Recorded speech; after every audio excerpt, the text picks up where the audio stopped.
And now we are back together again, this time for session 11. We are going to make a little change in the gears another time. And that is because when I looked over what we've done so far, it seemed like every factor was being pushed to one direction. Now, whenever that happens, a good neutral inquirer will always question that. And he will say, is it going in that direction, only in that direction? Well, then it has to be reviewed. And so that's what I did. I reviewed what we have done so far. And then I made a decision to look for something else. Now I would not be just a neutral inquirer. I decided I would look for some other factors. In fact, this is what I wanted to do. Since one person and one founder was always in front, I decided to look at that founder and his story and look for factors that in which he would not come out in front. So that's what I did. That's what we are going to do in this session. Look for factors in which this founder, who was always coming out in front, is now no longer in front. Let's give the others also a chance. Now, I looked for 3 and found 3. And if he does not come out in front, do you know where he comes out? Last. So let's look at all 3. Number 1, the story of their birth and parentage. In Hinduism, multiple authors, no specific founder.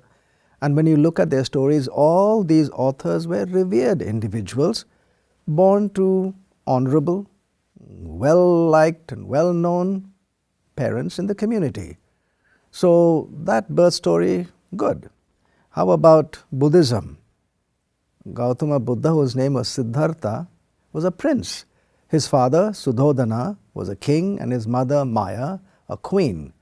And he was born in Lumbini Grove, a delightful grove of wonderful trees and a nice place. And as soon as he was born, the whole clan, the nation rejoiced because an heir had been born, a prince. So even that story is very likable and honorable. How about Judaism? A man of the house of Levi went and took as wife a daughter of Levi. She bore a son, and she saw that he was a beautiful child, and he became her, Pharaoh's daughter's, son. That is the story of Moses. Again, look at the pedigree. The tribe of Levi later on became the tribe that would take care of their most prized possession, the tabernacle.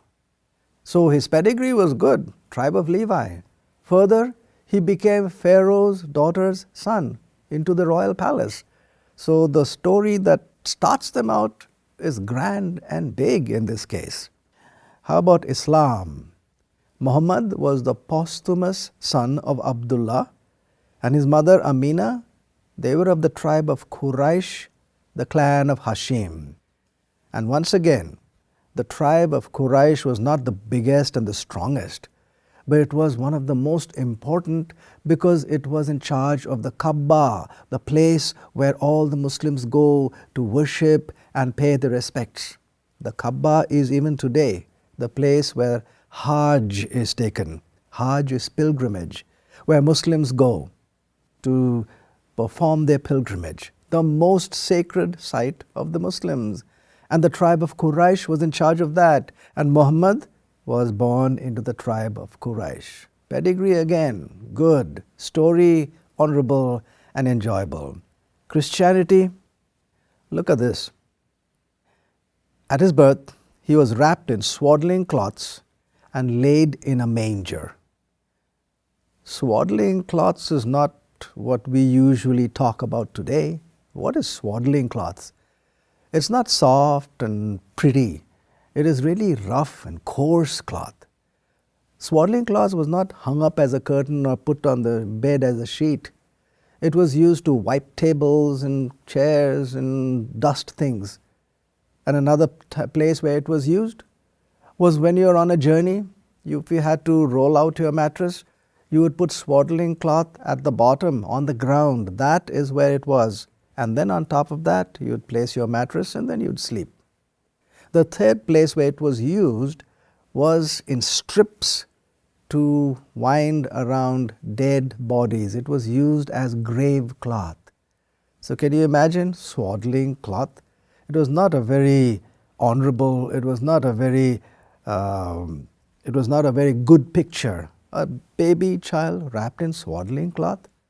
And where was this baby born? Most of humans today are born in a hospital or at home. He was born in a stable, a place where cattle are kept, animals. That is where he was born. Why was he born there? Because there was no place that they found in the hotel, in the city that they had gone to.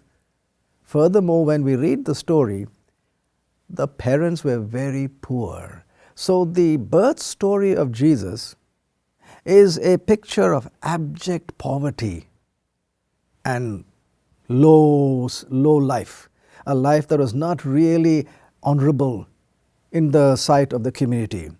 And worse, after his mother was betrothed or engaged to Joseph, before they came together, she was found with child.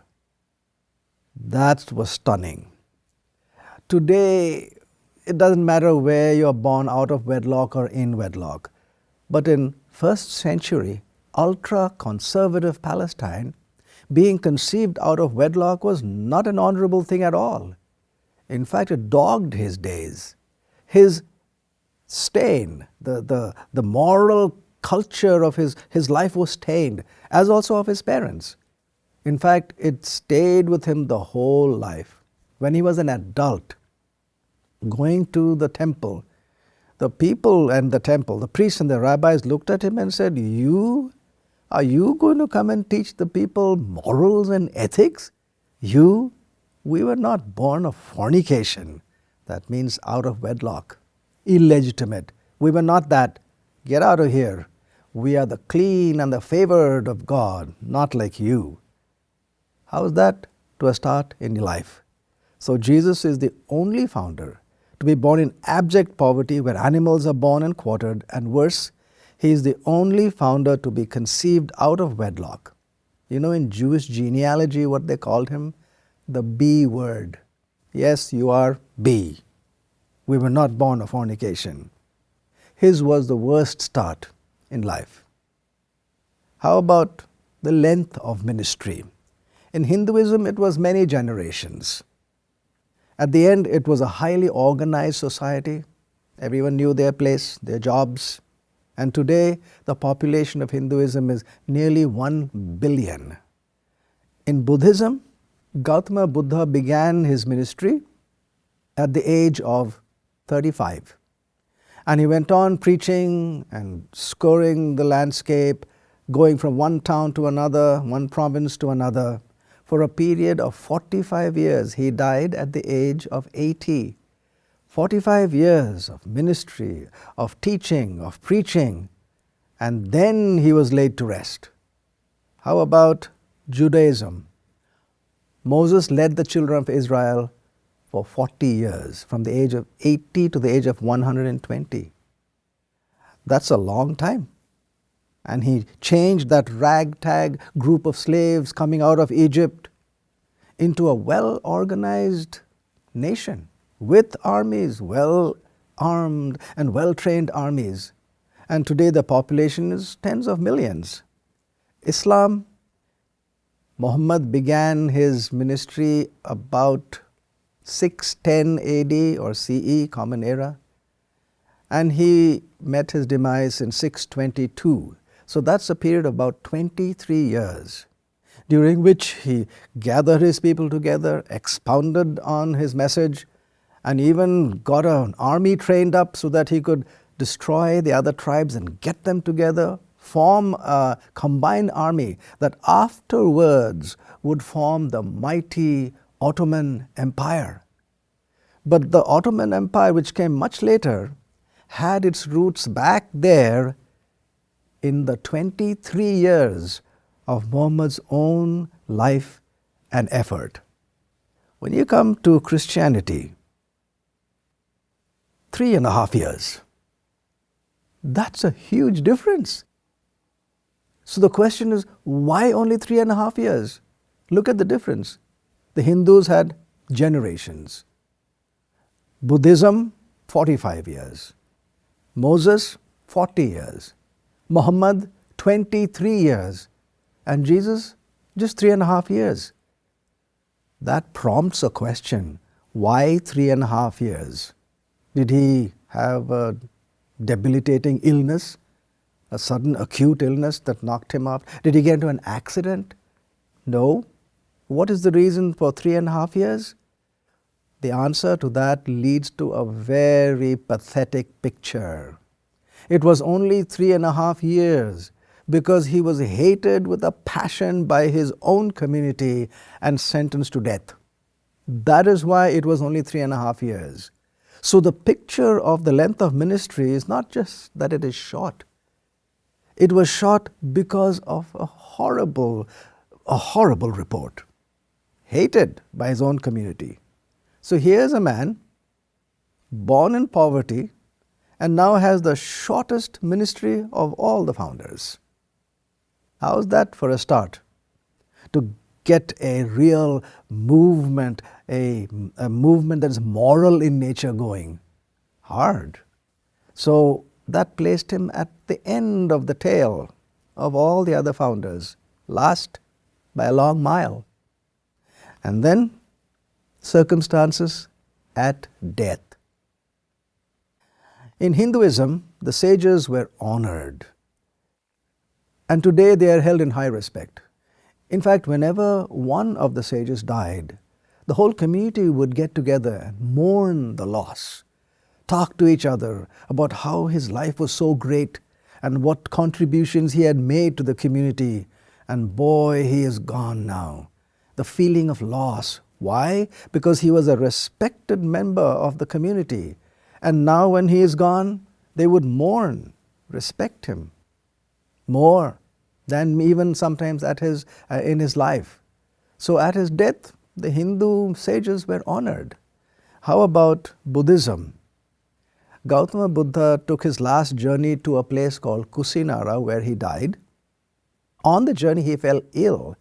We're not sure why, what caused the illness, but might have been probably mushroom poisoning. At any rate, he complained of abdominal pain and nausea and vomiting. And since he was 80 years old, he felt weak and he told his disciples, probably this is the end. Immediately all his disciples gathered round him at his bed. They knew he was ebbing away, his life was moving on. And so they gathered round trying to catch the last words of their beloved master. And then he was gone, surrounded by his doting disciples. What the disciples did was, again, show respect and honor. They wrapped that body in 1,000 layers of silk from a certain town. In those days it was called Varanasi. Now Varanasi was known for the weaving of silk. Today you see Indian ladies who wear their saris. It's about 6 or 7 yards long. The people in Varanasi, the weavers, could weave such fine silk that you could fold that whole 6 or 7 yards of cloth and put it into a small matchbox. The silk was that fine. And when you take that fine silk and wrap a body with 1,000 layers of that, it means that you have shown that body the highest respect and honor that you possibly could give. And that is the meaning of wrapping the body with 1,000 layers of the Banaras or Varanasi silk. And then they would cremate the body. Again, a show of respect. When it comes to Islam, Muhammad died suddenly. It was not a big prolonged illness. But as soon as the word got out, the leaders that were in the community immediately rushed over. And in fact, the record says, like Umar was one of the leaders, he said, I was dumbfounded. I fell to the ground at the news of Muhammad's death. And the people, when they heard, they hurried ashen-faced into the mosque. Why? because their great leader had gone, and they wanted to show their respect, their admiration. Everywhere in that town could be heard the women wailing. That was how they did it. They would wail out and slap their cheeks and slap their bodies in a time-honored method of mourning. And the mourning is because a great leader had gone. And that's the way all of these leaders met their end. Honor, well respected, and given to a lot of talk after that regarding how they had benefited the whole community. They were honored at their death. In Judaism, Moses was 120 years old when he died, and the children of Israel wept for Moses in the plains of Moab for 30 days. You know, today, when presidents or leaders die in office, the whole nation mourns. We fly the flag at half-mast, and we close all the government offices, all schools, businesses closed. Sometimes it's 3 days, 5 days, 7 days. Again, a show of respect. Here, the children of Israel stayed put, everything at a standstill for 30 days. Why 30 days? Again, they wanted to show their highest respect for Moses, their beloved leader who was now gone. So the picture is very clear. All the founders died what we would call an honorable death. When we come to the last Jesus in Christianity, look at this picture. Here are the words. With him were also crucified 2 robbers, one on his right and the other on his left. And he was numbered with the transgressors. The other word is numbered with the criminals. Now it's very clear as to who was in the center then, if one was crucified to his right and one was crucified to his left. Now in Roman tradition, whenever there was an odd number of criminals crucified, then the one in the center was the worst criminal. So that's how he died. And crucified. If you look at the picture, you will find that the artist has painted the picture of the crucifixion, and he has placed a loin cloth around his middle. That is just because the artist wants to be decent. Those who were crucified in the days of the Roman Empire were crucified stark naked. And that was because they were supposed to be put to shame. The maximum shame should be thrust upon this individual. And so they would strip him of every bit of clothes he has and put him up on the cross for everyone to see his shame. They were going to take away the last vestige of dignity in this individual. And that is why they would strip them naked.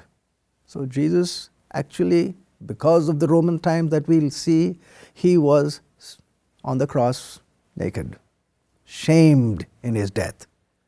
In fact, the story or the record in the Old Testament describes a certain thing that they were supposed to do with anyone who was hanged. By the way, he was convicted in the Sanhedrin of the Jews of blasphemy. Now, this punishment for blasphemy is stoning to death. But when the Jewish priests and rabbis and rulers came to Pilate to demand his death, they did not ask for stoning. They very specifically asked for crucifixion, because crucifixion is a form of hanging. And in their own books of the law, the Torah, the 5 books of Moses, it clearly states that when capital punishment is meted out to an individual, and it is to be in the form of hanging, then it was very significant, because anyone who is hanged is cursed of God. These are the words in the Torah. You shall surely bury him that day, so that you do not defile the land, for he who is hanged is accursed of God. You should not even leave the body above the ground. It is so vile, so corrupt, This person is such a horrible criminal that you should not leave the body above the ground. You should bury it, because if you leave it above the ground, the whole land is defiled. That is the extent of the way people looked at anyone who was crucified or hanged. That's the ending of him, hanged naked. Not only that, at the 9th hour, Jesus cried out with a loud voice, saying, my God, why have you forsaken me?" Now imagine that. Stripped naked, shamed, shown to everyone that you are hanged. So according to the law, you are accursed of God, and now from your own mouth comes the words, forsaken of God. Think of the ending of his life. He was condemned and sentenced to death by the highest religious authority in his nation, the Sanhedrin. The highest civil and judicial authority in the world, Rome. And the highest authority in the universe, God. How can an ending be more pathetic than that? Forsaken of family, forsaken of community, forsaken of his nation, forsaken by every community around him, forsaken by God himself. With that ending, one would look around, and like we said, we are going to be inquirers. So when you see the story and look around today of what there is, there would come to your mind and mine the question, how can anyone follow a condemned criminal? And yet people followed him. If he really was that kind of a criminal, why do the great artists of today choose themes from his stories, from his parables, and paint some of the most beautiful paintings and hang them up in the most prestigious museums of the world? Why do some top sculptors choose themes from him and make out their products? Place them in such places that everyone admires them. Really, was this criminal so attractive, and so that these people would be attracted and catch a hold of his theories, his teachings, his parables? Some of the greatest institutions of learning in the Middle Ages were started out by people who put his name onto the universities.